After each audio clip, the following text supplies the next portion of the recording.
राधे राधे। आप सभी माताओं को अघोई अष्टमी व्रत की बहुत सारी शुभकामनाएं।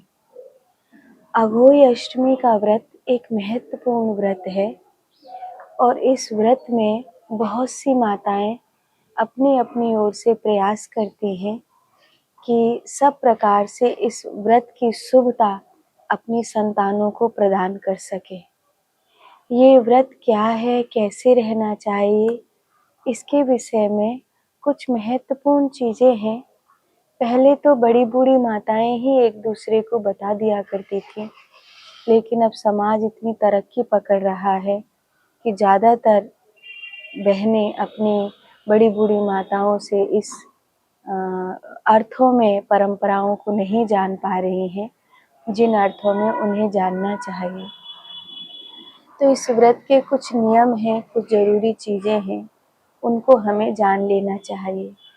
इस व्रत की एक बड़ी प्यारी सी कहानी है। सबसे पहले मैं आपको व्रत के कुछ नियम और कुछ महत्वपूर्ण चीज़ें बताऊं, उसके बाद इस व्रत की कहानी के विषय में मैं आपको कहने का प्रयास करती हूँ। जैसे जो अघोई अष्टमी का व्रत करती हैं माताएं, उन्हें दीवार पर अघोई माता की तस्वीर बनानी चाहिए। आजकल कैलेंडर भी आते हैं, उन कैलेंडर को भी दीवार पर चिपकाकर पूजा की जा सकती है। फिर रोली, चावल और दूध से माँ का पूजन किया जाता है। पहले के समय में मिट्टी से अघोई माता बनाकर उसका भी पूजन किया जाता था। इसके बाद कलश में जल भरकर माताएं अघोई अष्टमी का व्रत कथा श्रवण करती हैं पूजा करती समय, और उस समय अघोई माता को पूरी और किसी मिठाई का भोग लगाते हैं। इसके बाद रात में तारे को अर्घ देकर संतान की लंबी उम्र और सुखदायी जीवन की कामना करते हुए बाद में अन्न ग्रहण करते हैं। इस व्रत में सास या घर की बुजुर्ग महिला को भी उपहार के तौर पर कपड़े दिए जाते हैं, उसकी भी विशेष परंपरा है। ये जो अघोई अष्टमी का व्रत है, ये वस्तुतः माता पार्वती का आशीर्वाद लेने वाला व्रत है। मैया पार्वती से आशीर्वाद लेती हैं और गणेश जी का इसमें विशेष पूजन किया जाता है। अघोई अष्टमी का जो व्रत खुलता है वो तारे को देख करके खुलता है। सांझ की जो सबसे पहली तारे निकलती है उसे देखकर माताएं इस व्रत को खोलती हैं। इसके बाद अघोई माता की प्रणाम करके पूजा करती हैं। जब अघोई अष्टमी की कथा सांझ को सुनी जाती है अर्घ देने से पहले, उस समय कथा सुनते समय अगर 7 तरह के अनाज अपने हाथ में रखे जाएं तो वो शुभ माना जाता है।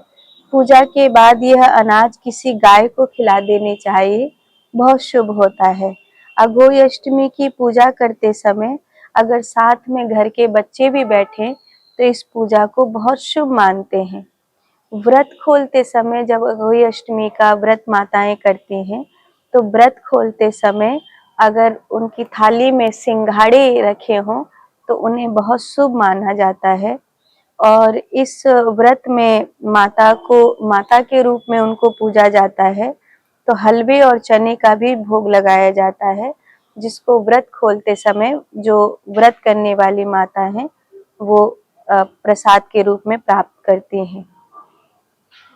क्योंकि व्रत के दौरान पूरे दिन भूखा रहना होता है, तो ऐसे में रात के समय प्रयास करना चाहिए कि ब्रह्मचर्य का पालन जरूर हो। जो भी माताएं व्रत कर रही हैं उनके लिए, जो माताएं व्रत करती हैं उनको पूरे दिन निर्जला रहना होता है, बिना कुछ खाए पिए सांझ तक वो इस व्रत को करती हैं और अपनी संतान की लंबी उम्र के लिए कामना करती हैं।